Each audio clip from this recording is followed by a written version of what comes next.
హన్మకొండ జిల్లా కమలాపూర్ గ్రామ సభలో కాంగ్రెస్ బీఆర్ఎస్ కార్యకర్తలు టమాటాలు గుడ్లతోటి కొట్టుకున్నారు. అక్కడ ఉన్నది ఎవరో తెలుసా? ఎమ్మెల్యే పాడి కౌశిక్ రెడ్డి. పాడి కౌశిక్ రెడ్డి ఎక్కడుంటే అక్కడ పంచాయతీ ఉంటుంది, ఎక్కడుంటే అక్కడ లొల్లి ఉంటుంది, ఎక్కడుంటే అక్కడ గల్లలు పట్టుకుంటారు, ఎక్కడుంటే అక్కడ తోసుకుంటారు. ఇది పాడి కౌశిక్ రెడ్డిది. మొన్నటికి మొన్న మనం చూసుకుంటే ఎమ్మెల్యే సంజయ్పై దాడితోటి మళ్ళీ వార్తల్లోకి వచ్చిండు. అది నెల రోజులు కూడా కాలే, మళ్ళీ ఇప్పుడు కమలాపూర్ గ్రామ సభలో పంచాయతీ మోపు చేసుకున్నాడు. అక్కడ ఇందిరమ్మ ఇండ్ల విషయంలో అధికారులను ప్రశ్నించిందంట. దరఖాస్తులు ఎన్ని వచ్చినాయి, మీరు ఎంతమందికి ఇస్తున్నారని ప్రశ్నించిందంట.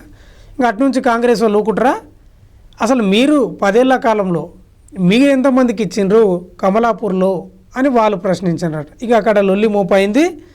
ఇక ఒకటే లొల్లి, కుర్చీలు ఎత్తేసుకోవడం, చెప్పులు విసురుకోవడం, టమాటాలు గుడ్లు అయితే అధికారులకు పోయి దాకినాయి. ఏంటి ప్రశ్నించడం మంచిదే, పాడి కౌశిక్ రెడ్డే ప్రశ్నిస్తేనే ఎందుకు అల్లరి వస్తుంది. పాడి కౌశిక్ రెడ్డి ప్రశ్నిస్తున్నా అంటున్నాడు. అందరూ ప్రశ్నిస్తలేరా? బీఆర్ఎస్లో ఉన్న ఎమ్మెల్యేలు ప్రశ్నిస్తలేరా? మరి పాడి కౌశిక్ రెడ్డి ప్రశ్నిస్తేనే ఎందుకు ఇట్లా జరుగుతుందంటే, దురుసుగా ప్రశ్నించడం, దూకుడుగా ప్రశ్నించడం. అంటే బీఆర్ఎస్ చేసింది మర్చిపోయి కాంగ్రెస్ను ప్రశ్నించడం వల్లనే ఆ తప్పులను వెలికి తీస్తున్నారు కాంగ్రెస్ వాళ్ళు కానీ, లేకపోతే కాంగ్రెస్ నాయకులు కానీ. ఇప్పుడు పాడి కౌశిక్ రెడ్డి కూడా ఎందుకు ప్రతిసారి పంచాయతీని మోపు చేసుకుంటావు? బీఆర్ఎస్ నుంచి కాంగ్రెస్లోకి పోయిన ఎమ్మెల్యేల గురించి నీవే కొట్లాడతావు, రాష్ట్రంలో ఇంకేమైనా జరిగినా నీవే కొట్లాడతావు. మంది పంచాయతీలు నీకు ఎందుకు? నీ నెత్తివిధి ఎందుకు వేసుకుంటావు? పోయిన వాళ్ళు పోయినరు, వాళ్ళ కర్మ వాళ్ళు ఊరుస్తారు. అన్ని పంచాయతీలు నీ మీద ఎందుకు వేసుకుంటావు? నీ నియోజకవర్గాల ప్రజల యొక్క పంచాయతీలు నీ మీద వేసుకుంటే అయిపోయా కదా, వాళ్ళ సమస్యల గురించి ప్రశ్నిస్తే అయిపోయా కదా.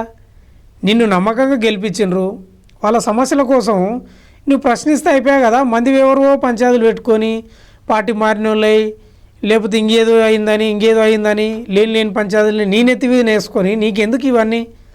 గ్రామ సభల ఇందిరమ్మ ఆత్మీయ భరోసా కానీ, రేషన్ కార్డులు కానీ, ఇందిరమ్మ ఇండ్ల కోసం వచ్చిర్రు ప్రజలు.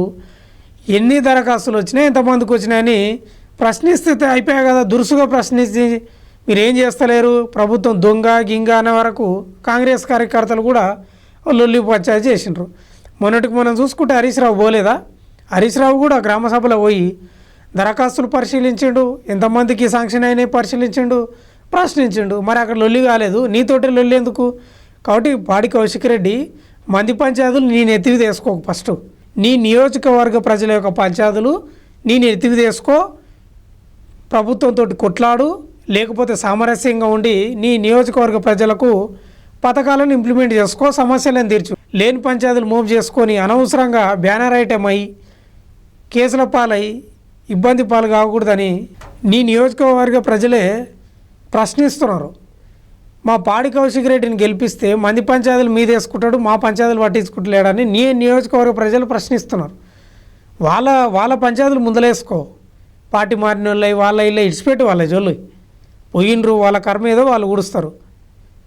మీ నియోజకవర్గం వల్ల సమస్యలు ఉన్నాయి కదా, అవి పంచాయతీలు ముందలేసుకొని అవి ప్రభుత్వం నుంచి రాబట్టే ప్రయత్నం చేయడు. కానీ పూటకో పంచాయతీ మూవ్ చేస్తే మీ మీద వ్యతిరేకత కూడా స్టార్ట్ అయింది ఆల్రెడీ.